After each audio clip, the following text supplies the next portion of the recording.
Hello student, myself Imran Ahmed. पिछली classes में हम लोगों ने व्हाट इज़ लिविंग के बारे में जाना था, ठीक है। और आज की क्लास में हम लोग डाइवर्सिटी इन लिविंग वर्ल्ड पढ़ेंगे।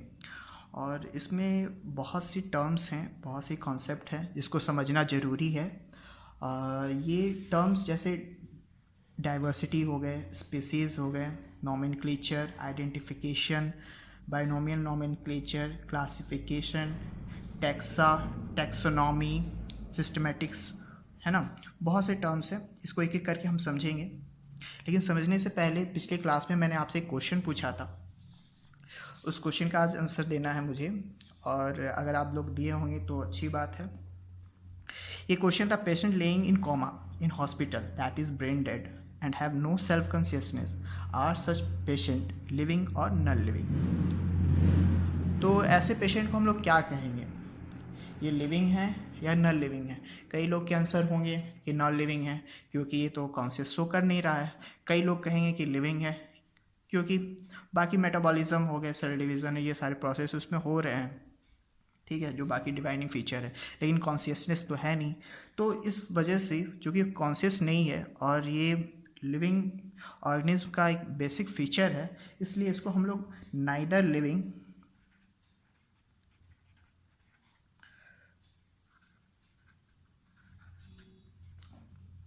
नॉर डेड, ठीक है।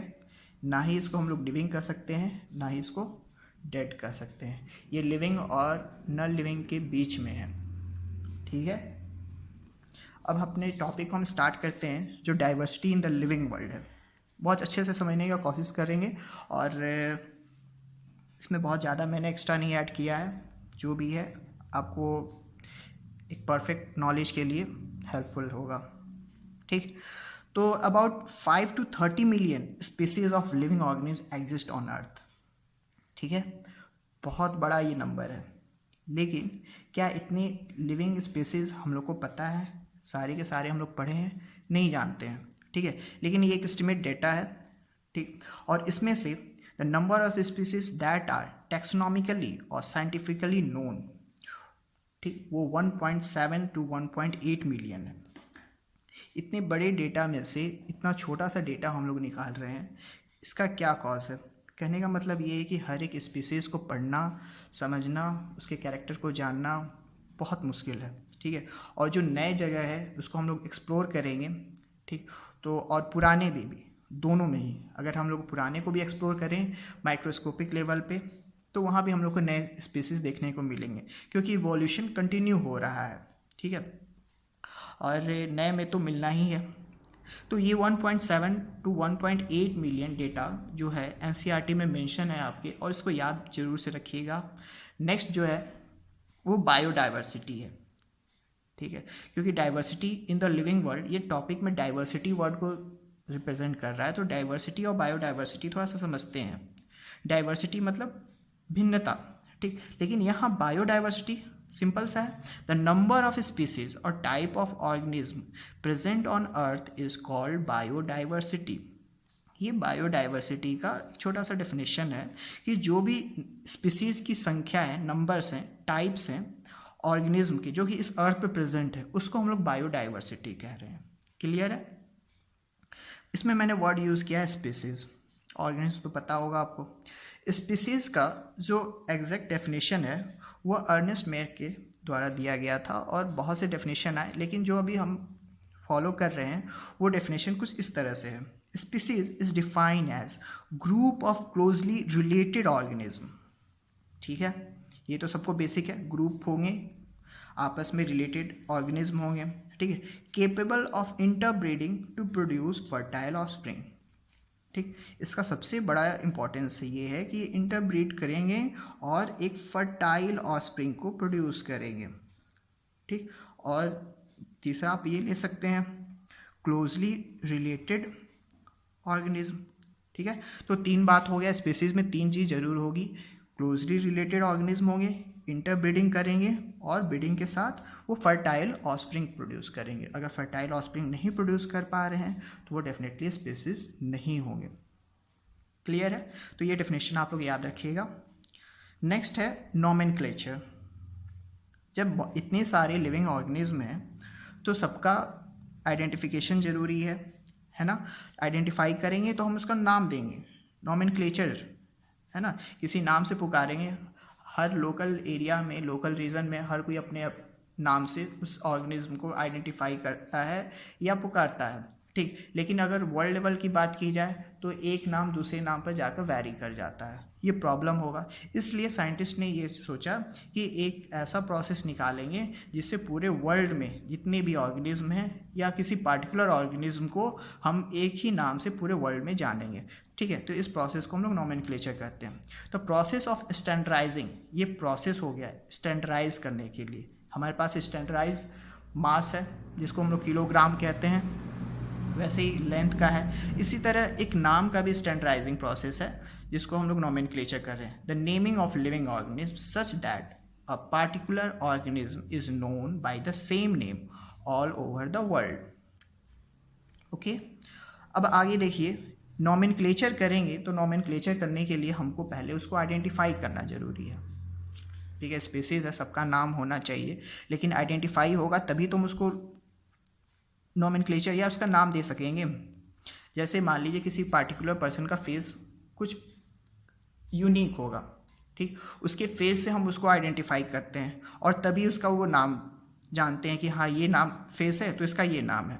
अगर हम सलमान खान का नाम कह के शाहरुख खान का फ़ोटो दिखाएं तो आप लोग नहीं मानोगे, ठीक है। वैसे ये है कि आइडेंटिफिकेशन होना ज़रूरी है नोमेनक्लेचर के लिए। तो नोमेनक्लेचर और नेमिंग इज ओनली पॉसिबल, ये तभी पॉसिबल है when the organism is described correctly. Organism को हम सही से डिस्क्राइब करें एंड वी नो तो what organism the name is attached.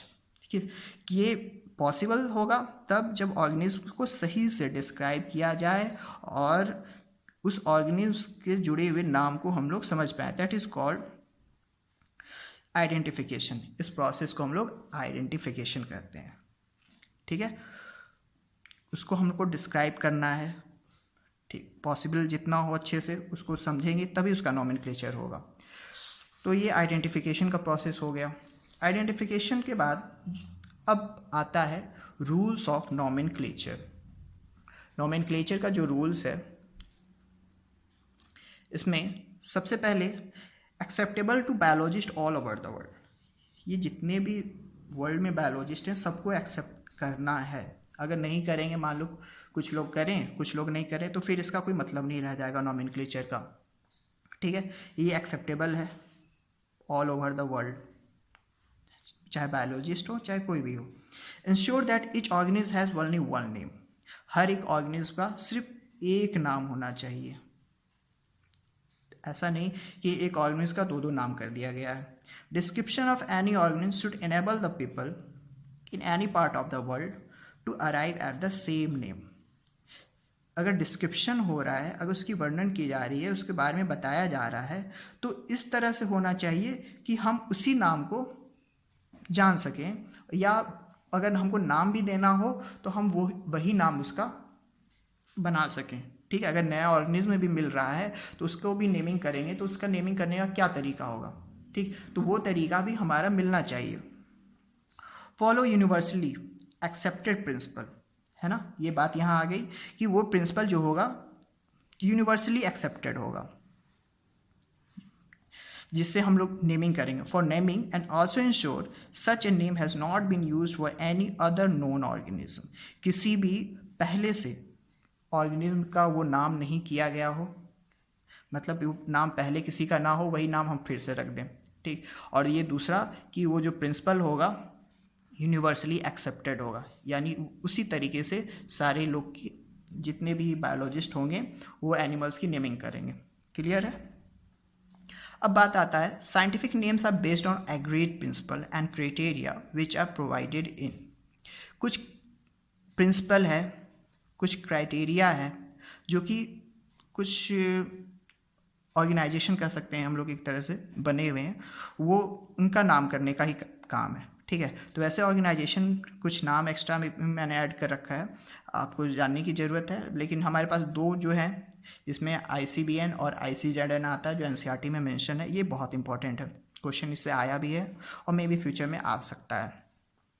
तो पहला सबसे पहले international code of botanical nomenclature, ये प्लांट के नोमेनक्लेचर के लिए बनाया गया है, ठीक है। तो जोलॉजिस्ट भी अपना अलग बना रखे हैं international code of zoological nomenclature, जिसको हम लोग शॉर्ट में ICZN कहते हैं, ये एनिमल्स के लिए है, ठीक।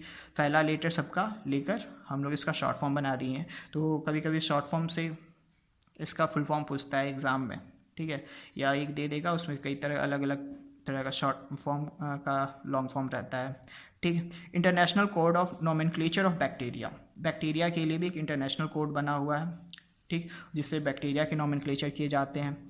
वैसे ही international code of nomenclature for cultivated plant, जो नए नए तरह के हाइब्रिड कल्टिवेटेड प्लांट्स बन रहे हैं उनके नोमेनक्लेचर के लिए भी बहुत सी डिस्प्यूट्स होती है, तो इसके लिए भी एक ऑर्गेनाइजेशन बना हुआ है जिसका नाम करता है, ठीक।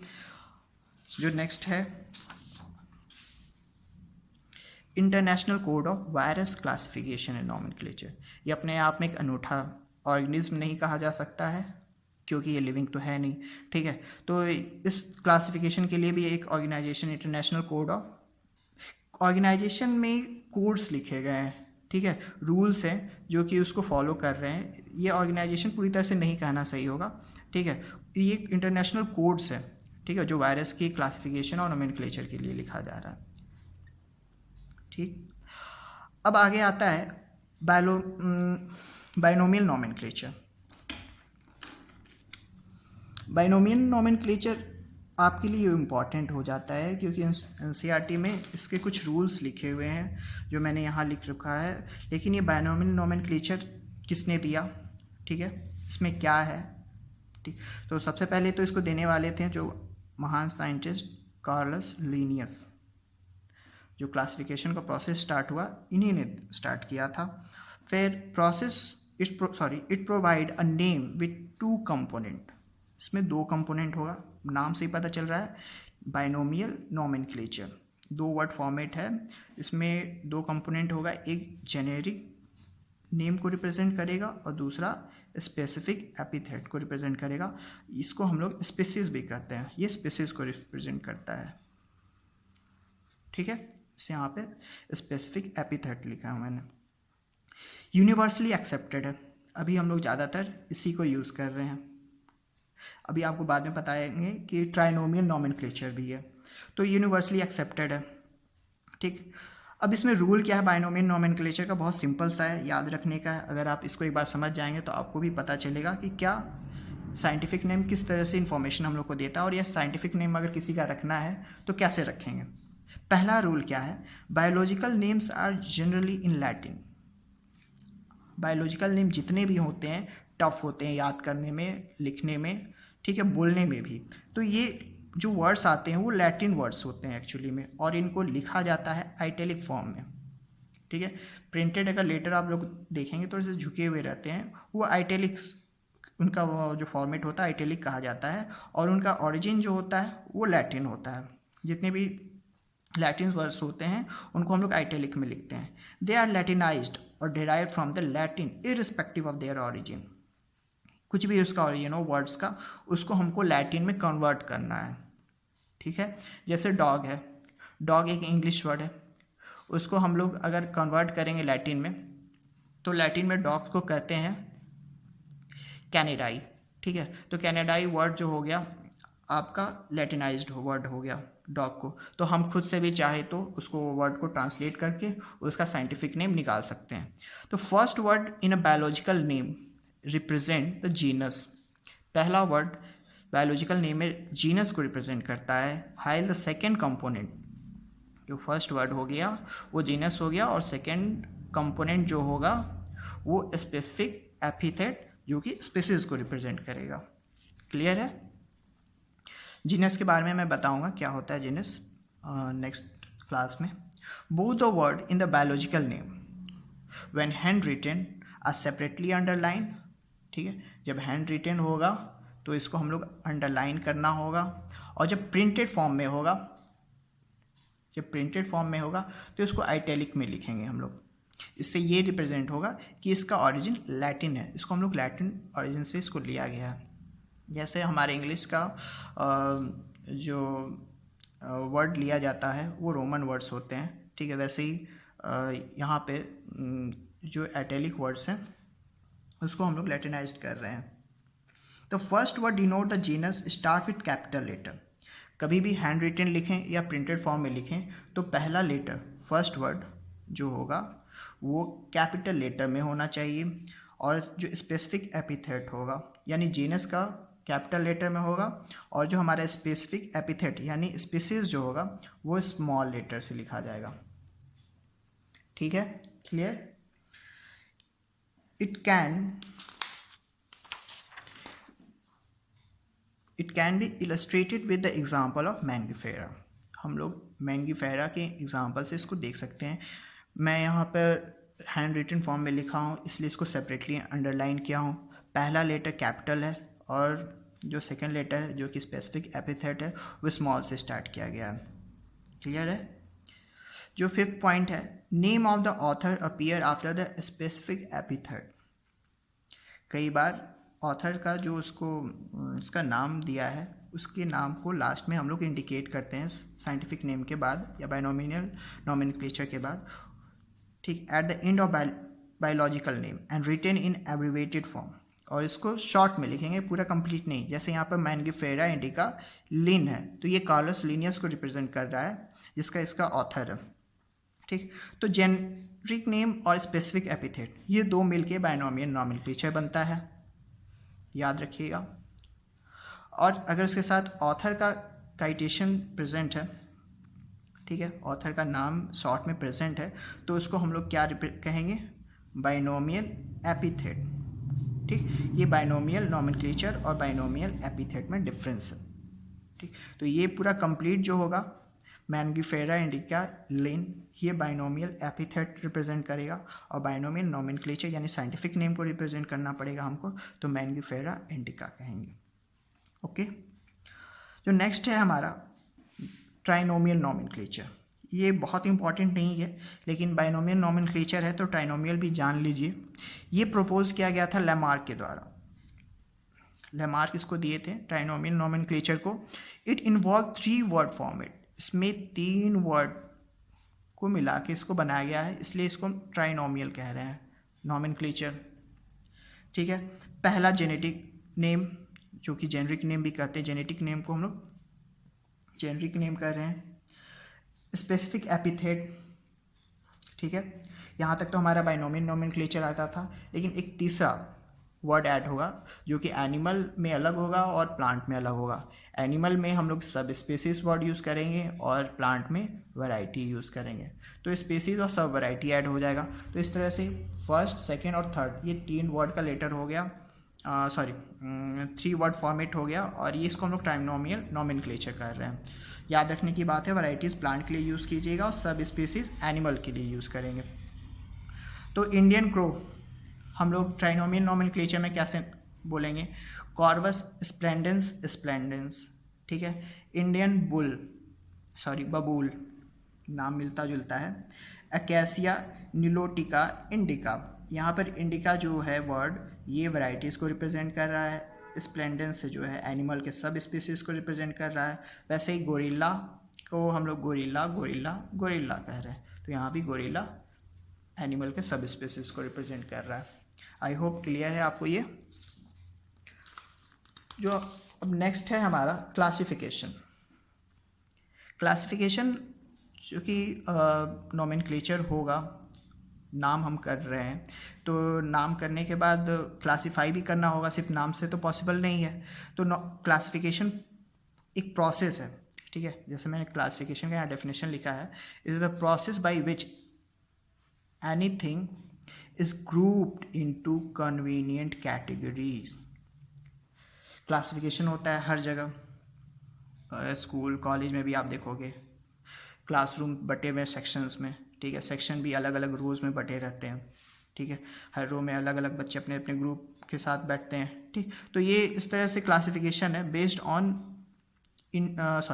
Anything is group into convenient category. जब भी किसी चीज़ को हम लोग कन्वीनियंट कैटेगरीज में ग्रुप करेंगे उसको हम लोग क्लासिफिकेशन करेंगे, लेकिन कुछ ऑब्जर्वेबल कैरेक्टर होना चाहिए, ऐसे ही नहीं करेंगे।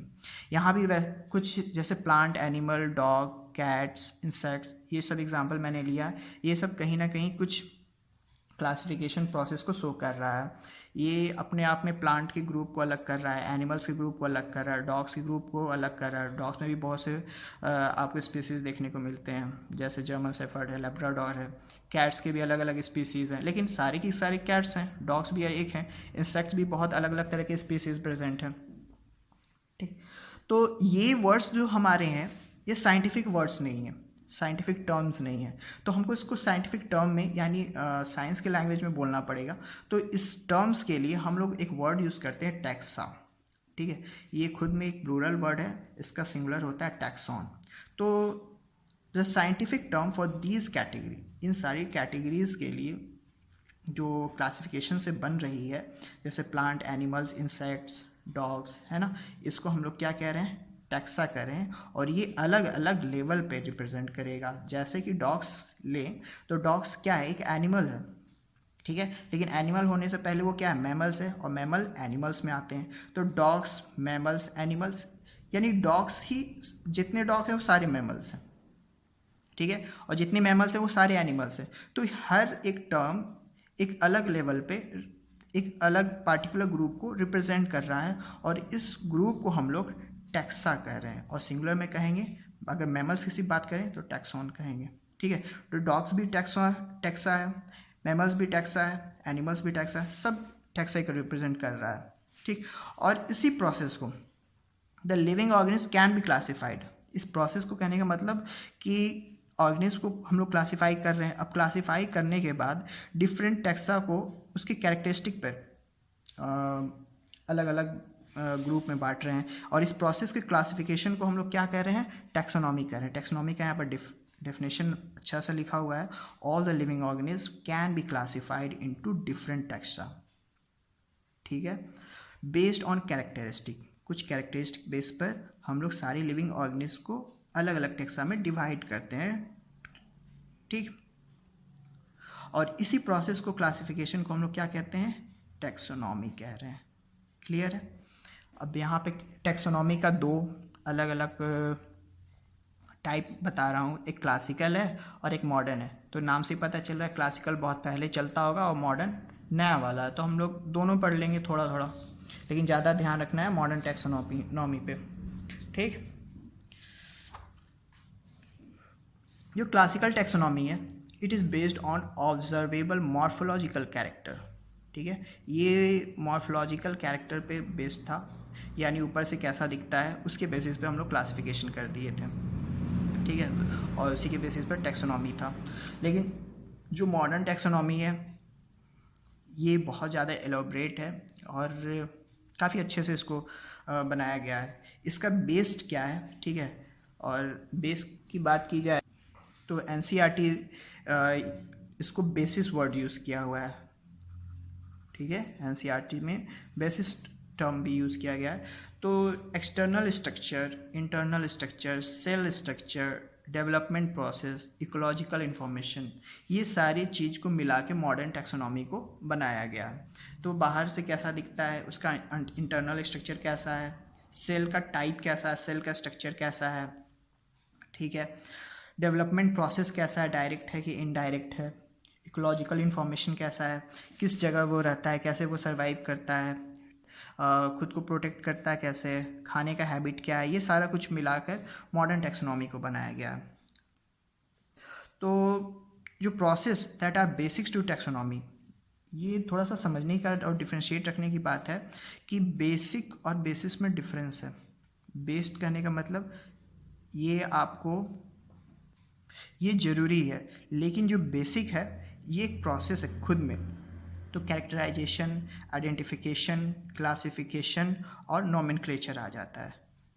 ठीक, तो ये सारे प्रोसेस मिलके क्या बनाते हैं, टैक्सोनॉमी बनाते हैं, और ये सारे प्रोसेस हमें करना है। ठीक है, ये बेसिक है, सॉरी ये बेसिक है और ये बेस्ड है। मैं खुद भी कंफ्यूज हो जा रहा हूँ, ये थोड़ा टर्म ऐसा मिलता जुलता है, एनसीईआरटी में यूज़ किया गया है क्योंकि यहाँ से क्वेश्चन फॉर्मुलेट हो सकता है, इंपॉर्टेंट है, इसलिए मैंने इसको रेड से कर रखा है।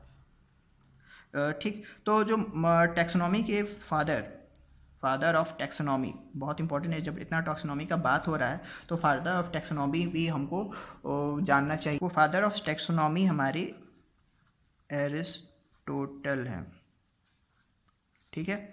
इनको फादर ऑफ बायोलॉजी भी कहा गया है, फादर ऑफ जूलॉजी भी कहा गया है। ओके, जो नेक्स्ट है हमारा सिस्टमैटिक्स। सिस्टमैटिक्स एक लैटिन वर्ड से लिया गया है जिसका मतलब होता है सिस्टमैटिक अरेंजमेंट ऑफ ऑर्गेनिज्म। ये बहुत ही इंपॉर्टेंट लाइन है सिस्टमैटिक्स का, क्वेश्चन आ सकता है। मीनिंग ऑफ सिस्टमैटिक्स 4 ऑप्शन आ जाएंगे, आपको इसमें से शॉर्ट आउट करना होगा, ठीक। तो सिस्टमैटिक एक लैटिन वर्ड है जिसका मतलब होता है सिस्टमैटिक अरेंजमेंट ऑफ ऑर्गेनिज्म। तो ये जो वर्ड है सिस्टमैटिक्स का, ये सिस्टेमा वर्ड एक आया था पहले सिस्टेमा नेचुराई के नाम से, और ये इसमें डील किया गया था एनिमल्स को, है ना। और ये पब्लिकेशन था, एक बुक लिखे गए थे कार्लस लिनियस ने, और एक और साथ में बुक लिखी थी उन्होंने स्पीसीज प्लांटेरम, जिसमें प्लांट के बारे में डिस्क्रिप्शन था, और एनिमल्स के बारे में उन्होंने सिस्टेमा नेचुराई में लिखा था। तो ये 2 बुक का नाम इंपॉर्टेंट है, आप लोग ध्यान रखिएगा, याद रखिएगा इसको। जो हमारा डेफिनेशन है सिस्टमैटिक्स का, ये क्या कहता है? Systematics is the science which deal with the diversity of organism and their comparative and evolutionary relationship between organism, है ना। तो ये एक तरह का साइंस है, या कह सकते हैं ये साइंस ही है, विच deal with the diversity of organism. अलग अलग तरह की डाइवर्सिटी जो हमारे अर्थ पे प्रेजेंट है ऑर्गेनिज्म पे, उसको स्टडी करेगा, उसके कंपैरेटिव और इवोल्यूशनरी रिलेशनशिप को कंपेयर करेगा बिटवीन ऑर्गेनिज्म। ये सबसे ज़्यादा इंपॉर्टेंट लाइन है, इवोल्यूशनरी रिलेशनशिप जरूर मेंशन कीजिएगा सिस्टमैटिक्स का जब भी आप डेफिनेशन लिखिएगा या बताइएगा। दूसरा बात इसमें क्या है, it is more wider field of science, है ना। साइंस का ये बहुत ज़्यादा ही कह सकते एक वाइडर फील्ड है, स्कोप है, जहाँ पे बाकी कुछ टर्म्स है जैसे कि आइडेंटिफिकेशन, नॉमेनक्लेचर और क्लासिफिकेशन को भी हम लोग इंक्लूड करते हैं या स्टडी करते हैं। ओके, तो ये सिस्टमैटिक्स के बारे में हम लोग जान लिए। सिस्टमैटिक्स में अब कुछ और भी चेंजिंग आया है और भी डेवलप हुआ है, तो एक नया वर्ड आ गया। जब नया आएगा तो उसको हम लोग न्यू सिस्टमैटिक्स कहेंगे, ठीक। और इसका दूसरा नाम है न्यू सिस्टमैटिक्स या बायो सिस्टमैटिक्स। इसको देने वाले थे जूलियन हक्सले, और इसमें भी जो प्रिंसिपल्स यूज़ किए गए हैं वो बहुत अच्छा है कंपैरेटिव टू हमारे सिर्फ सिस्टमैटिक्स की बात की जाए तो इसमें morphological, cytological, ecological, biochemical and genetical, इतने सारे कैरेक्टर को हम लोग ध्यान में रखते हैं और फिर न्यू सिस्टमैटिक्स को पढ़ते हैं। तो बेसिक यूनिट ऑफ क्लासिफिकेशन यहाँ जो बनाया गया था वो सब स्पीसीज था, ठीक है, जो कि पॉपुलेशन के अंडर आता है। तो इसका ये बेसिक यूनिट है, इसको भी याद रखिएगा। आप पॉज करके हमारे वीडियो को अपनी नोट्स तैयार कर सकते हैं और बहुत अच्छे से वो नोट्स तैयार हो जाएगी करके, और कई बार देख लीजिए जिससे आपको याद रहे वीडियो बार बार। टॉपिक या आप कहीं बुक नहीं लेके गए तो आप वीडियो को एक बार लेक्चर आप सुन सकते हैं, तो उससे क्या होगा, आपके पास सारा रिवीजन हो जाएगा। ओके, तो फाइलोजेनी, ये फाइलोजेनी वर्ड, ऑन्टोजेनी और सिस्टमैटिक्स थोड़ा सा समझने की बात है, कुछ बहुत ज़्यादा एक्स्ट्रा नहीं है। फाइलोजेनी होता है इवोल्यूशनरी हिस्ट्री, ये हिस्ट्री, और यह होता है लाइफ हिस्ट्री। जब इवोल्यूशनरी हिस्ट्री की बात करेंगे तो हम उसको कहेंगे फाइलोजेनी, ठीक है, और जब लाइफ हिस्ट्री की बात करेंगे तो उसको कहेंगे ऑन्टोजेनी। तो फाइलोजेनी और ऑन्टोजेनी वर्ड्स है जानने लायक। ये किसी भी ऑर्गेनिज्म के इवोल्यूशनरी और लाइफ हिस्ट्री बारे में डील करता है। लेकिन जो सिस्टमैटिक्स है हमारे यहाँ पर 2 टर्म्स, टैक्सोनॉमी और फाइलोजेनी, इससे मिलके हमारा सिस्टमैटिक्स डील हो रहा है, ठीक है। तो फाइलोजेनी में हम लोग क्या देख रहे हैं, इवोल्यूशनरी हिस्ट्री ऑफ ऑर्गेनिज्म या इवोल्यूशनरी रिलेशनशिप ऑफ ऑर्गेनिज्म, है ना। तो इवोल्यूशनरी रिलेशनशिप से मिलकर हमारा फाइलोजेनी है, और साथ में टैक्सोनॉमी को भी हम लोग स्टडी करें, क्लासिफिकेशन भी देख रहे हैं, नॉमेनक्लेचर भी देख रहे हैं, तो ये सारा कुछ मिलकर सिस्टमैटिक्स आ जा रहा है। तो सिस्टमैटिक्स देखने में बहुत छोटा सा तो नहीं है, लेकिन फिर भी ये टर्म के हिसाब से इसका स्कोप भी बहुत बड़ा है और बहुत ज़्यादा डिटेल में है, सॉरी। तो आज की क्लास मैं यहीं पे स्टॉप करता हूँ। नेक्स्ट क्लास में हम लोग टेक्सोनॉमिक कैटेगरी और टेक्सोनॉमिकल एड्स के बारे में पढ़ेंगे और कोशिश करेंगे नेक्स्ट क्लास में चैप्टर को एंड करने का। Thank you.